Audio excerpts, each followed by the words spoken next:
Daniel Obono nous a rejoint en direct. Bonjour. Bonjour. Merci d'être avec nous sur France Info. Vous êtes député de la France Insoumise de Paris. Vous êtes prêt à le voter, cette proposition, ce texte, Aurore Bergé ? Écoutez, nous étions prêts à voter une telle proposition dès 2018, quand nous avons formulé cet amendement que la majorité a refusé, et en particulier la rapporteure de l'époque du texte de réforme constitutionnelle, Madame Yaël Braun-Pivet, qui est la candidate de La République En Marche pour le perchoir, la présidence de l'Assemblée nationale. Donc il est heureux, et nous l'avons dit, qu'il se rejoigne enfin à cette proposition. Nous avons proposé un texte commun, d'ailleurs, pour marquer le fait qu'il y avait un consensus très très large dans l'Assemblée nationale, et donc nous attendons une réponse, et nous espérons que la République En Marche et la Macronie n'instrumentaliseront pas de manière sectaire ce geste parlementaire, parce qu'il s'agit avant tout d'une liberté, d'un droit fondamental qu'il faut protéger. Et ça fait 4 ans, nous, que nous le demandons, et nous espérons qu'enfin, ce sera le cas. Madame Obono, si comme le gouvernement choisit de uniquement soutenir le texte proposé par Aurore Bergé, vous voterez néanmoins ce texte ?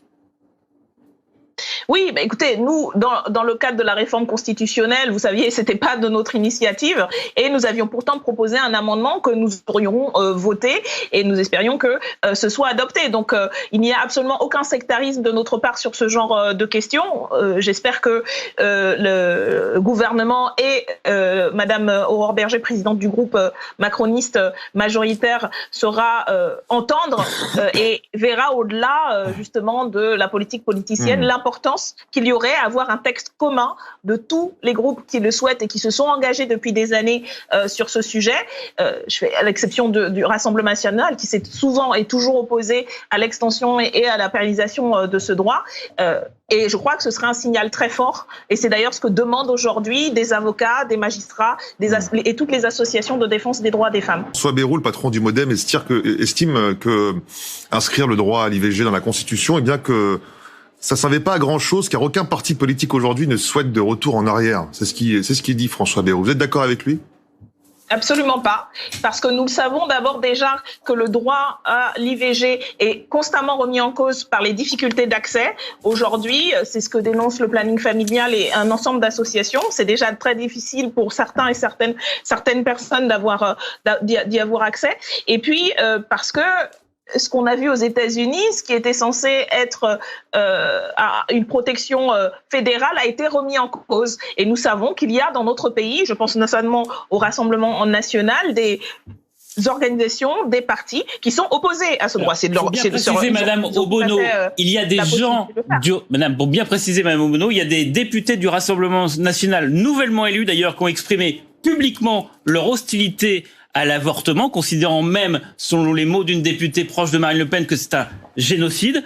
Mais ce n'est pas la position officielle du RN en tant que parti qui, lui, n'entend pas revenir sur la loi Veil. C'est ça bien sûr. L'ambiguïté peut-être du RN, et c'est aussi ce que veut montrer la majorité d'Emmanuel Macron en mettant en porte-à-faux les positions des députés RN avec la position officielle du parti.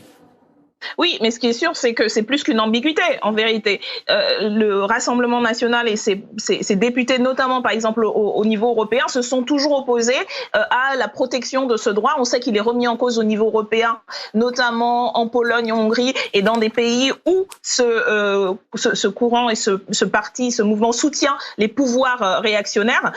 Et on le sait, y compris à l'Assemblée nationale, ils se sont abstenus ou se sont opposés à chaque fois. Et quand nous avons eu ce débat, une députée d'extrême droite s'y était opposée. Et donc, les tentatives de Madame Le Pen justement d'éviter de dire franchement les choses ne tiennent pas devant le bilan, leur vote, leur silence, leur complaisance par rapport à toutes les forces réactionnaires qu'ils alimentent d'ailleurs, qui remettent en cause ce droit fondamental. Nous le savons, ces droits ne sont jamais définitivement acquis. C'est une bataille pour les conquérir, et c'est une bataille pour les gagner, parce que effectivement, il y a des forces dans notre société qui remettront toujours en cause ces droits, et donc voilà pourquoi. Aujourd'hui, 2 pays européens interdisent l'IVG. Il s'agit de Malte et de la Pologne, sauf dans des cas de viol ou de danger pour la mère.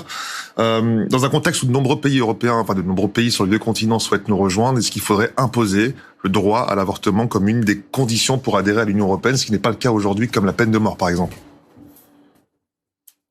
Ça va être un débat au niveau européen qu'il faut avoir. Ce qui est sûr, c'est que inscrire la défense des droits fondamentaux et entrer le droit à disposer de son corps dans la Charte des droits fondamentaux et en faire un des critères, peut-être pas la seule condition, mais il y a énormément de critères qui devraient être inscrits, c'est sûr. Mais je vous rappelle effectivement que déjà, dans l'Union européenne et un certain nombre de pays, vous l'avez cité, sur la question des droits des femmes, sur la question des droits des personnes LGBT, ces droits sont déjà remis en cause. Donc la question, c'est comment l'Union européenne se donne les moyens de faire respecter les droits fondamentaux qui sont déjà inscrits comme des valeurs européennes, mais qui sont foulés aux pieds par tous les États dont le Rassemblement national est un soutien et un allié.